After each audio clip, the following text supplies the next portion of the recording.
Hey, what up? It's Tampa Brad back at you with law number 48. 48 of the 48 laws of power. It's the last one. This is it. Law number 48 is assume formlessness. And I really love this law because it's something that I think a lot of people really mess up, like really bad. Because you could rephrase this law as just saying, don't be rigid in your ideas, don't hold on to the past, and adapt as times change. That's really, if you go through all the examples that Robert Greene gives in this chapter, it's all about, the people who transgress this law are people who refuse to change with changing times and just got crushed by the turning, they just got churned up in the wheels of time and just demolished by change that they weren't able to adapt to.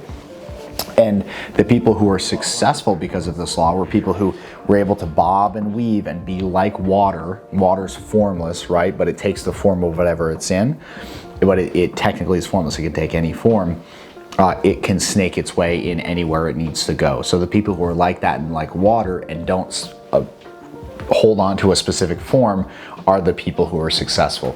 You can think of a lot of people who this applies to. One great example that might make people laugh a little bit, but I think is still an applicable example, would be Kanye West. He started as basically a poor black kid in Chicago, became a music producer, produced his own music, became arguably the biggest hip hop artist ever, at least in contention, and continued to build his fame, became a fashion mogul and built his own shoe company, and then went crazy. He's formless. No, just kidding. But really, he had massive success, but he did it by not being stuck in a certain form. There's some people who just do music and that's all they ever do, and they never really break out of that. I would say that Lil Wayne is kind of an example of that. Even though he does other things, he's never really been able to take on the form of something other than a rapper. He's never been able to really transcend that. But Kanye is an example of somebody who has. Another great example would be Elon Musk. If you think of where he's gone in his career, all the way from PayPal, which is an internet services company, and before that Zip2, which is actually just an email company.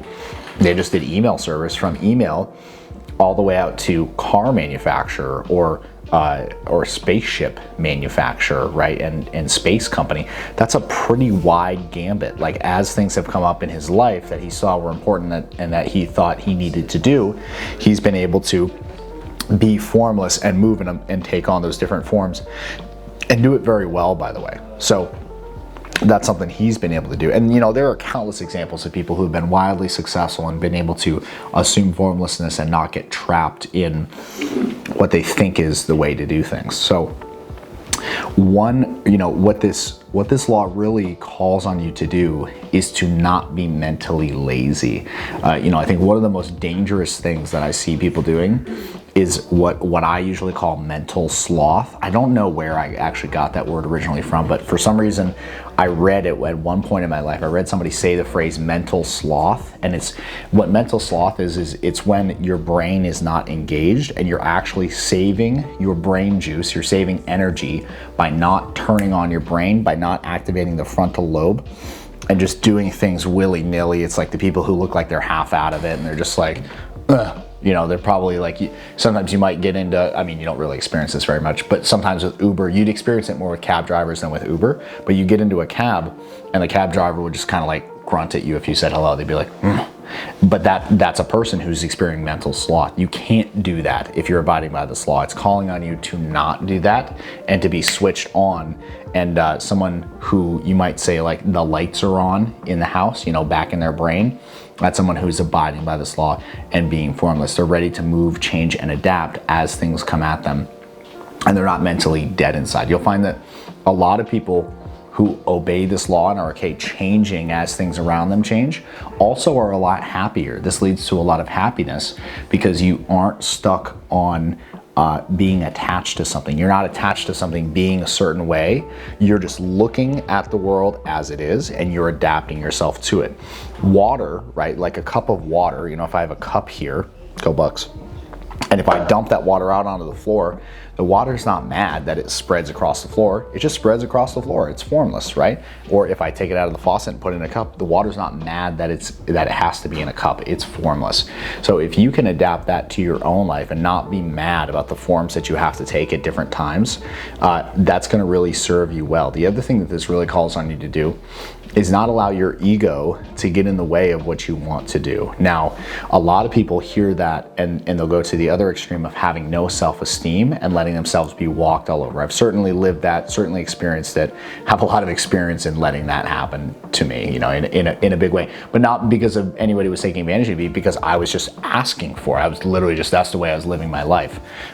Don't go to that extreme, but at the same time, don't let your own self-image, that fixed form of yourself, the way you see yourself, don't allow that to limit you in what you can do. If you're gonna abide by this law, really do it. Don't be trapped into like, if you're, let's say you're an accountant, don't say, oh, I'm just the accountant guy, I can't do anything else. Be like my friend Larry and be like, oh, I'm an accountant, but I also am going to do real estate, and then I'm also going to do real estate wholesaling, and I'm also going to do all these several other things because I have no ego about what I'm going to do. And by the way, he was a super successful college football player, so he didn't get stuck in the form of a football player. He morphed massively into accounting and then into real estate. So he's assuming formlessness and going where he needs to go to get his life to where he wants to get it and doing what he enjoys. So I'd say take that example, apply it to your own life, and be formless. Don't have mental sloth. So don't be, mentally lazy. Be adaptable. Be flexible, like a rubber ball.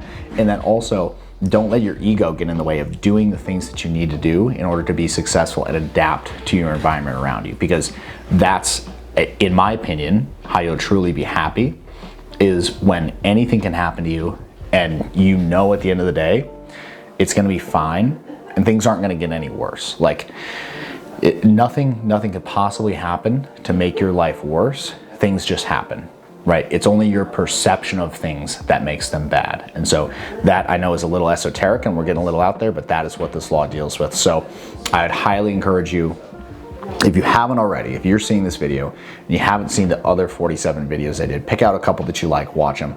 I in particular love court attention at all costs. It's one of my favorite. I think it's law 4. It's one of my favorite ideas in the world, is that there's no such thing as bad attention. Go and watch that video. Grab the idea out of it. I shot that video 2 years ago, Apollo now. I still abide by that video. I still do everything I can do to get attention. It doesn't matter to me what it is. Look at Trisha Paytas. A lot of people really hate her. Joe Rogan just made a video about her, right? She made a response video. She's getting attention at all costs. It's awesome.